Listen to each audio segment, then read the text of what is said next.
Hi fam, ಎಲ್ಲರಿಗೂ ನಮಸ್ತೆ. ಇದು ಗುರುವಾರದ ಮಿನಿ ವ್ಲಾಗ್. ಚೈತ್ರನ್ ಬರ್ತಡೇ ಇರೋದ್ರಿಂದ ನೋಡೋಣ ಗೋಲ್ಡನ್ ಬೇಕ್ರಿ ಕೇಕ್ ಕಟ್ ಮಾಡಿಸೋಣ ಅಂತ ಹೋದ್ವಿ. ಪ್ಲ್ಯಾನಿಂಗೇ ಇರಲಿಲ್ಲ ಹೋಗ್ಬೇಕಂತ. ಅನ್ಎಕ್ಸ್ಪೆಕ್ಟೆಡಾಗಿ ಪ್ಲ್ಯಾನ್ ಆಗಿ ಸಡನ್ನಾಗಿ ಹೊರಟು ನಾವು ಹೋದಾಗ ಆಲ್ರೆಡಿ 9:30 ಆಗಿತ್ತು.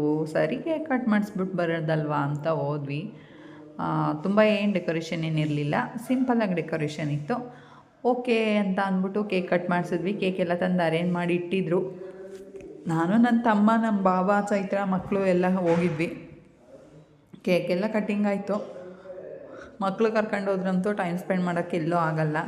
ಅದೇ ಬೇಜಾರು. ಕರ್ಕೊಂಡು ಹೋಗಬೇಕು ಅಂತ ಅಂದರೆ ಏನೂ ಮಾಡೋಂಗಿಲ್ಲ, ಬಿಟ್ಟೋಗಂಗಿಲ್ಲ ಅಂತ ಅಂದ್ಬಿಟ್ಟು ಕರ್ಕೊಂಡು ಹೋದ್ವಿ. ನಮ್ಮ ರಿಷಿ ನನ್ನ ಲಿಪ್ಸ್ಟಿಕ್ ನಮ್ಮ ಮನೇಲಿ ರೆಡಿ ಆಗುವಾಗ ಇಟ್ಕೊಂಡನು. ಅಲ್ಲಿ ಹೋಗಿ ಎಲ್ಲ ಮುಗಿಸಿ ಮನೆಗೆ ಬಂದ್ರೂ ಲಿಪ್ಸ್ಟಿಕ್ ಮಾತ್ರ ಬಿಟ್ಟಿರಲಿಲ್ಲ. ಲಿಪ್ಸ್ಟಿಕ್ ಎಲ್ಲನೂ ನೆಲಕ್ಕೆಲ್ಲ ಹಾಕಿ ಗಲೀಜು ಮಾಡಾಕಿದ್ದ. ಏನೂ ಮಾಡೋಕ್ಕಾಗಲ್ಲ, ಕೋಪ ಮಾಡ್ಕೊಳ್ಳೋಂಗಿಲ್ಲ, ಹೊಡಿಯೋಂಗಿಲ್ಲ. ಹೊರಗಡೆ ಬೇರೆ ಕರ್ಕೊಂಡು ಹೋಗಿದ್ದೀವಿ ಅಂದ್ಕೊಂಡು ಹಾಗೆ ಸ್ವಲ್ಪ ಗ್ಯಾಪಲ್ಲಿ ವೀಡಿಯೋಸು ರೀಲ್ಸ್ ಎಲ್ಲ ಮಾಡಿಕೊಂಡು ಟೈಮ್ ಸ್ಪೆಂಡ್ ಮಾಡಿ ಸ್ನ್ಯಾಕ್ಸ್ ಎಲ್ಲ ತಿನ್ಕೊಂಡ್ವಿ.